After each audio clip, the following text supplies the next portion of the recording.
जय श्री राधे कृष्ण दोस्तों, आइए आज आप सुनेंगे आषाढ़ माह कृष्ण पक्ष की संकष्टी चतुर्थी व्रत के दिन चौथ माता की कथा। प्रत्येक माह के कृष्ण पक्ष की चतुर्थी को संकष्टी चतुर्थी का व्रत धारण किया जाता है और शुक्ल पक्ष की चतुर्थी को विनायक चतुर्थी का व्रत धारण किया जाता है। यह व्रत भगवान गणेश की प्रसन्नता के लिए धारण किया जाता है। इस दिन विशेष प्रकार से भगवान गणेश जी का साथ चौथ माता की भी पूजा करनी चाहिए और फिर शाम को चंद्रोदय होने पर चंद्र देवता को अर्घ्य प्रदान करने के बाद यह व्रत पूर्ण माना जाता है। जो भी भक्त सच्ची श्रद्धा के साथ संकष्टी चतुर्थी का व्रत धारण करते हैं तो उनके सभी प्रकार के दुख तथा संकट दूर हो जाते हैं, सभी प्रकार के सुख समृद्धि की प्राप्ति होती है। आषाढ़ मास की संकष्टी चतुर्थी का व्रत जो कि पुत्र प्रदायिनी व्रत है तथा सभी प्रकार के मनोरथ को सिद्ध करने वाली है।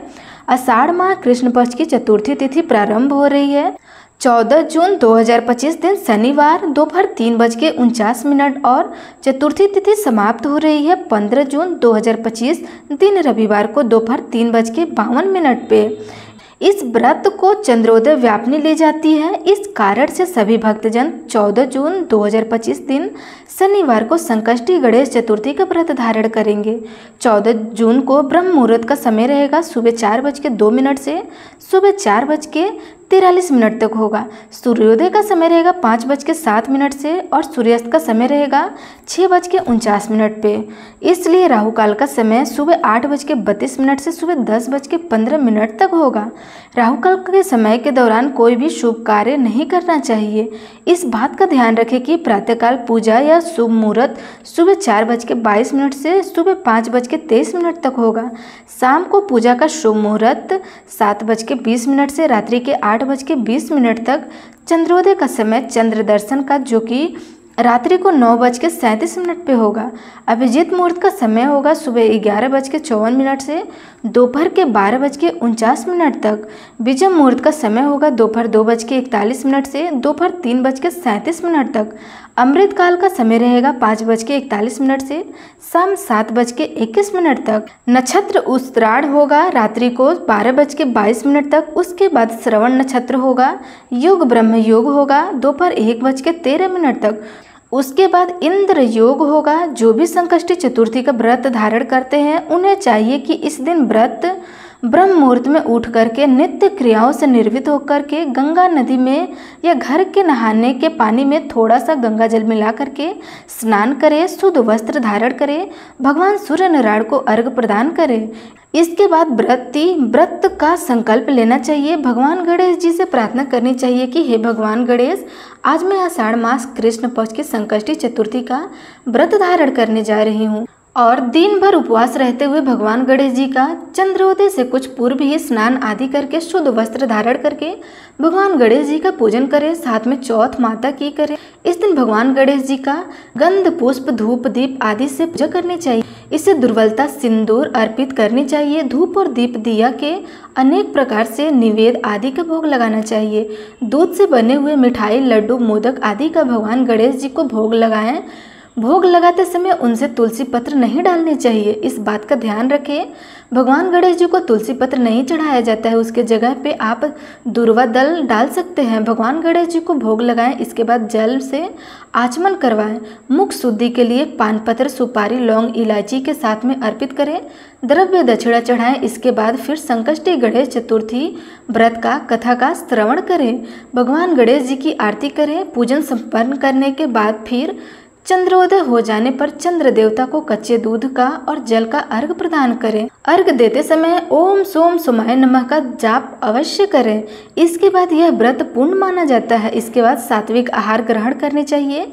इससे भगवान गणेश जी अपने भक्तों के सभी प्रकार के दुख तथा संकट को दूर कर देते हैं, पुत्र पौत्र आदि का आशीर्वाद प्रदान करते हैं। तो आइए अब सुनते हैं आषाढ़ मास संकष्टी चतुर्थी के दिन चौथ माता की कथा। तो बोलिए प्रेम से भगवान गणेश की जय, चौथ माता की जय। कथा के अनुसार एक नगर में एक बूढ़ी माँ रहती थी। वह अपने बेटे की सलामती के लिए 12 महीनों की चौथ का व्रत करती थी। हर चौथ को पंसारी से थोड़ा सा गुड़ और घी लेकर 4 लड्डू बनाती, एक बेटे को देती थी, एक से पूजा करती, एक हथकरा के लिए निकालती और एक चांद उगने पर खुद खा लेती थी। एक बार उसका बेटा ताई से मिलने गया। ताई ने चौथ का व्रत रखा था। ताई ने पूछा, माँ तू 12 चौथ करती है? ताई बोली, तेरी माँ तेरी कमाई से तर माल खाने के लिए 12 चौथ करती है। तू परदेश जाए तो वह एक भी चौथ नहीं करेगी।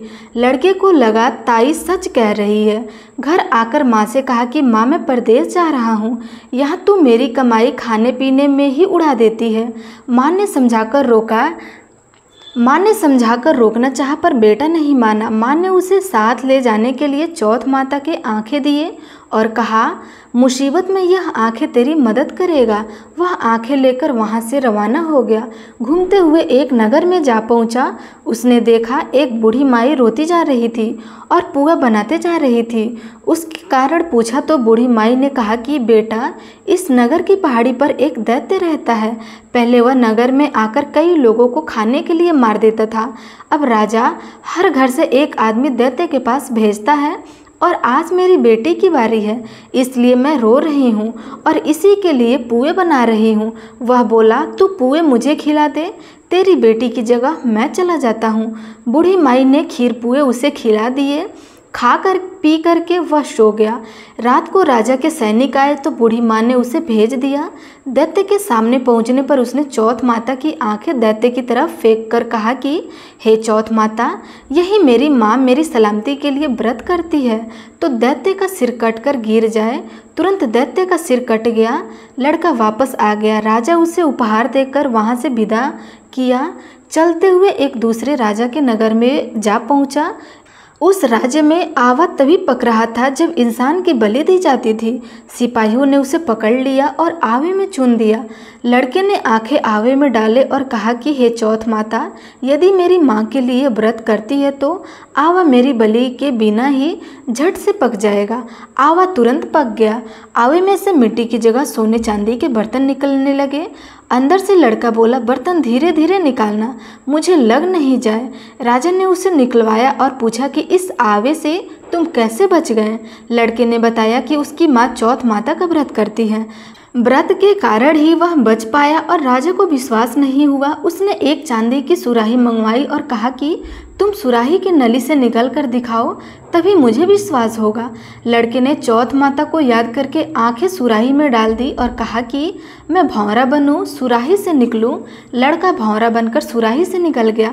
राजा ने खुश होकर राजकुमारी की शादी उसके साथ करवा दी और सभी लोग को चौथ माता का व्रत करने को कहा। उसे माँ की याद आई। उसने राजा के पास जाकर खुद को नगर जाने की इच्छा जाहिर की। राजा ने रथ, घोड़ा, हाथी और खूब सारा धन दहेज देकर उन्हें विदा कर दिया। चौथ के दिन अपने नगर पहुंचा। वह अकेला पंसारी के यहाँ माँ का इंतजार करने लगा। सोचा चौथ है तो माँ यहाँ जरूर आएंगी।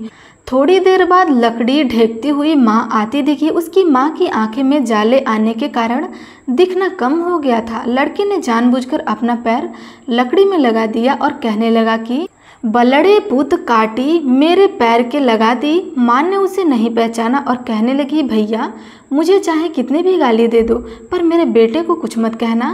बेटा माँ के चरणों में गिर पड़ा और कहा, माँ मैं तेरा ही बेटा हूँ, मुझे माफ़ कर दो। माँ ने उसे गले लगा लिया। नगर के लोगों ने विश्वास नहीं हुआ कि वह उसी का बेटा है। बुढ़िया माई ने चौथ माता को याद करके कहा कि हे चौथ माता, यदि मैं अपने बेटे के लिए व्रत करती हूँ तो मेरे स्तन में दूध भर जाए और उसकी धार मेरे बेटे के मुंह में गिरे। माँ के स्तन से दूध की धार निकलकर बेटे के मुंह में गिरने लगी। लोग चौथ माता की जय जयकार करने लगे। उस नगर के सभी लोग चौथ माता का व्रत करने लगे हैं। चौथ माता जैसे बूढ़ी माई और उनकी बेटी की सहायता की, वैसे हमारी भी करना। प्रिय भक्तजनों, अब आप अपने दुखों के निवारण के लिए और अपनी मनोकामनाओं की पूर्ति के लिए मन में विश्वास रखकर धैर्य के साथ इस पवित्र कथा को सुनिए। आषाढ़ कृष्ण चतुर्थी बहुत ही शुभदायिनी आती है। आप उसका विधान बताइए।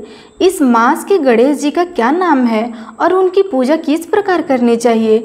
गणेश जी ने उत्तर दिया कि हे माता, पूर्व काल में इसी प्रश्न को युधिष्ठिर ने पूछा था और उन्हें भगवान श्री कृष्ण ने जो उत्तर दिया था मैं उसको बताता हूँ, आप ध्यान पूर्वक सुनिए। श्री कृष्ण भगवान ने कहा है कि हे राजन, गणेश जी की प्रीति कारण विघ्न विनाशक पुराण इतिहास में वर्णित कथा को कह रहा हूँ, आप सुन। हे कुंती पुत्र, आषाढ़ कृष्ण चतुर्थी के गणेश जी का नाम लंबोदर है। उनका पूजन पूर्व वर्णित विधि से करें। हे महाराज, द्वापर युग में महिष्मती नगरी का महिजीत नामक राजा था। वह बड़ा ही पुण्यशील और प्रतापी राजा था। वह अपनी प्रजाओं का पालन पुत्रवत करता था, किंतु संतान न होने के कारण उसे राजमहल का वैभव अच्छा नहीं लगता था। वेदों में निसंतान का जीवन व्यर्थ बताया गया है। यदि संतानहीन व्यक्ति अपने पितरों को जल दान देता है तो उसके पितर उस जल को गर्म जल के रूप में ग्रहण करते हैं। इसी उपदेश में राजा का बहुत समय व्यतीत हो गया। उन्होंने पुत्र प्राप्ति के लिए बहुत से दान यज्ञ करवाए, फिर भी राजा को पुत्र उत्पत्ति नहीं हुई। उनकी जवानी ढल गई और बुढ़ापा आ गया, किंतु वंश वृद्धि नहीं हुई। इसके बाद राजा ने विद्वान ब्राह्मणों और प्रजाजनों से इस संदर्भ में परामर्श लिया। राजा ने कहा कि हे ब्राह्मणों तथा प्रजनों, हम तो संतानहीन हो गए हैं, अब मेरी क्या गति होगी। मैंने जीवन में कुछ भी पाप कर्म नहीं किया। मैंने कभी भी अत्याचार के द्वारा धन संग्रह नहीं किया। मैंने तो सदैव प्रजाओं को पुत्रवत पालन किया और धर्म आचरण के द्वारा ही पृथ्वी पर शासन किया। मैंने चोर डाकुओं को दंडित किया, इष्ट मित्रों के भोजन की व्यवस्था की, गौ ब्राह्मणों का हित चिंतन करते हुए शिष्ट पुरुषों का आदर सत्कार किया। इस प्रकार मैं पृथ्वी का पालन कर रहा हूँ। अपनी प्रजाओं का धर्मपूर्वक रक्षक किया। फिर भी हे द्विज सतमों में मुझे अब तक पुत्र न होने का क्या कारण है। विद्वान ब्राह्मणों ने कहा कि हे महाराज, हम लोग वैसा ही प्रयत्न करेंगे जिससे आपके वंश में वृद्धि हो। इस प्रकार कह करके सब लोग युक्ति सोचने लगे। सारी प्रजाएं राजा के मनोरथ की सिद्धि के लिए ब्राह्मणों के साथ वन में चली गई। वन में जाकर वे लोग शीघ्रता से इधर उधर परिभ्रमण करने लगे। उन लोगों को उसी समय एक श्रेष्ठ मुनि के दर्शन हुए। वे मुनिराज निराहार रहकर तपस्या में लीन थे।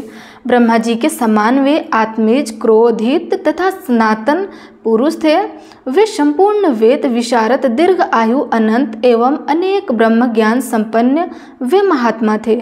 उनका निर्मल नाम लोमहर्ष ऋषि था। प्रत्येक कल्पनाथ में उनके एक एक रोम पतित होते थे, इसलिए उनका नाम लोमहर्ष ऋषि पड़ गया। ऐसे त्रिकालदर्शी महर्षि लोमहर्ष का उन लोगों ने दर्शन किया। सब लोग उन तेजस्वी मुनि के पास गए। उचित अभ्यर्थना एवं प्रणाम आदि करके अंत में सभी लोगों ने उनके सामने खड़े हो गए। मुनि के दर्शन से सभी लोग प्रसन्न होकर परस्पर कहने लगे कि हम लोगों को सौभाग्य से ही ऐसे मुनि के दर्शन हुए हैं। इनके उपदेश से हम सभी का मंगल होगा।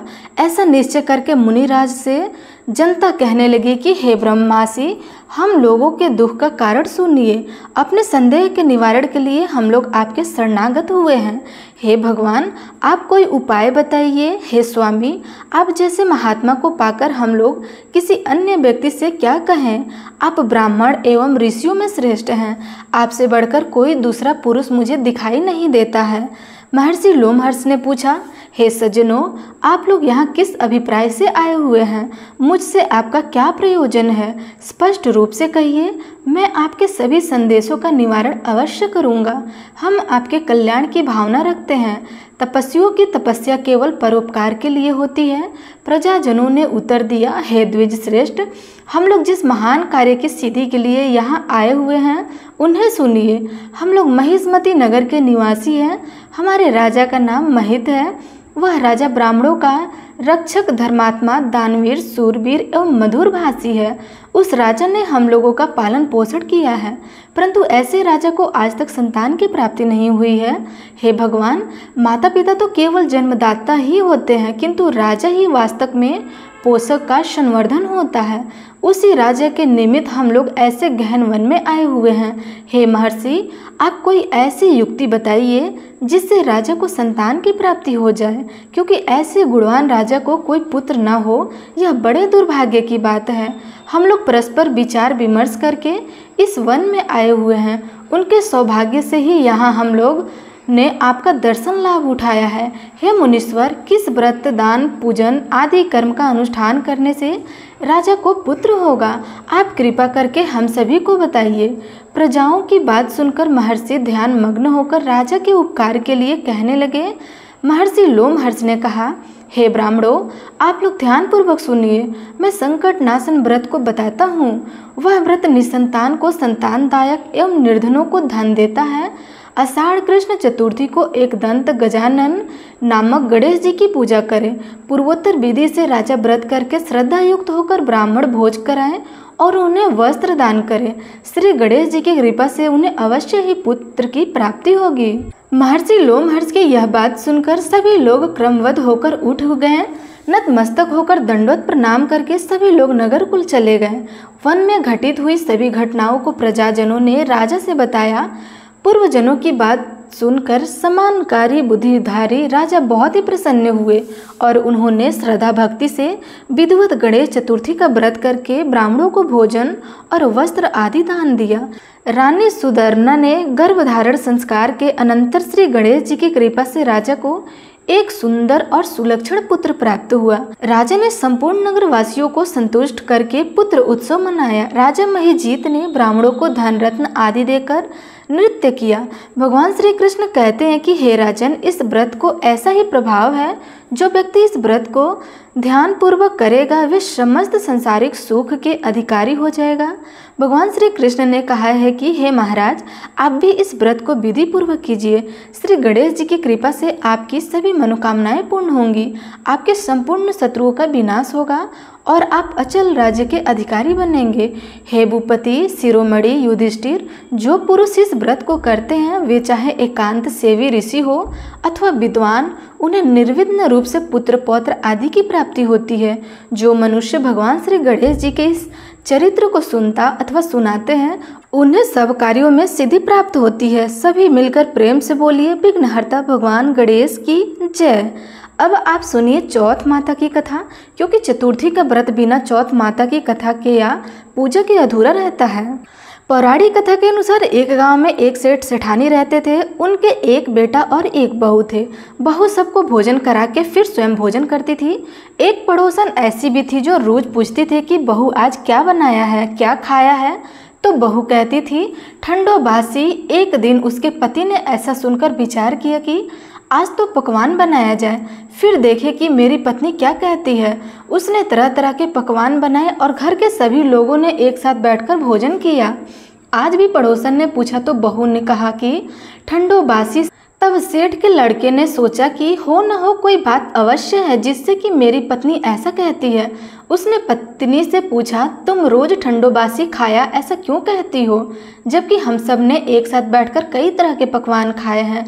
उसकी पत्नी बोली, हम जो खा रहे हैं वह बाप बूढ़ों की कमाई है। जिस दिन आप कमा कर लाओगे उस दिन मैं समझूंगी कि ताज़ा भोजन कर रहे हैं। अब एक दिन लड़के ने माँ से कहा, मैं एक बड़े शहर में कमाई करने जा रहा हूँ। माँ बोली, बेटा अपने पास इतना धन है कि खाया नहीं जाता, खाने से भी खत्म नहीं होगा। माँ के मना करने पर भी बेटे ने स्वयं कमाने का दृढ़ निश्चय कर लिया और जाते समय पत्नी से कहा कि मैं जब तक कमाकर बहुत सारा धन लेकर ना आऊँ तुम चूल्हे की आग मत बुझने देना। एक दिन चूल्हे की आग बुझ गई तो वह मन ही मन घबराने लगे कि कहीं मेरे पति पर संकट तो नहीं आ पड़ा, जल्दी से पड़ोसन में से आग लाकर चूल्हे में रख दूं। ऐसा विचार करके पत्नी पड़ोसन में गई। वहां पड़ोसन चौथ माता का व्रत और पूजन कर रही थी। पड़ोसन ने कहा, थोड़ी देर में आकर ले जाना। तो बहू ने पड़ोसन से पूछा, आप यह व्रत क्यों करती हैं, इससे क्या फल मिलता है। पड़ोसन ने कहा, चौथ माता के इस व्रत को करने से अन्न और लक्ष्मी मिलती है और अपनी मनोकामनाएं पूर्ण होती है। अब बहू भी चौथ माता का व्रत करने लगी। दीवार पर उन्होंने चौथ माता का चित्र बनाया। उस दिन घी और गुड़ का चूरमा बनाकर रात्रि को चंद्रमा को अर्घ्य देकर उसने भोजन किया। ऐसा करते करते बहुत दिन हो गए। चौथ माता ने उस बहू के पति को सपना दिया कि साहूकार का बेटा, तू जागो कि सोवे तेरी पत्नी तुझे बहुत याद कर रही है। घर जाकर उसकी चिंता मिटा दे। तू दुकान खोलकर ककू केसर का पगलिया बनाकर बैठ जाना। आज तेरा हिसाब किताब हो जाएगा। अब तो चौथ माता ने जैसा कहा था वैसा ही हुआ। उसने घर जाने की तैयारी की और गाड़ी भर के धन दौलत लेकर चल दिया। रास्ते में एक बड़ा सा काला नाग फन फैलाए बैठा था और कहने लगा, आज तो मैं तुझे डसूंगा, छोड़ूंगा नहीं। आज तेरी आयु पूरी हो गई है। सेठ के लड़के ने कहा, आज चौथ माता ने मुझे सपना दिया है तो मैं पत्नी से मिलकर घर जा रहा हूँ। वहाँ मेरी पत्नी बहुत चिंता कर रही है। मैं उससे मिलकर जरूर आऊँगा, तब मुझे डस लेना। नाग ने कहा, तुम स्पष्ट पूर्वक कहकर जाओ, मैं तुम्हें जाने दूंगा, परंतु लौट कर नहीं आए तो तुम्हारे घर में मैं तुम्हें डस लूँगा। इस प्रकार सांप को वचन देकर वह घर पहुँचा। वहाँ सभी से हंसी खुशी से मिला और भोजन करके उदास होकर बैठ गया। उसकी पत्नी ने उदास होने का कारण पूछा तो पति ने काले नाग वाली बात बताते हुए कहा कि यदि मैं उसके पास नहीं जाऊंगा तो वह घर आकर ही मुझे डस लेगा। पत्नी बहुत चतुर थी। उसने कहा कि आप घबराओ नहीं, लेट जाओ, मैं एक उपाय करती हूँ।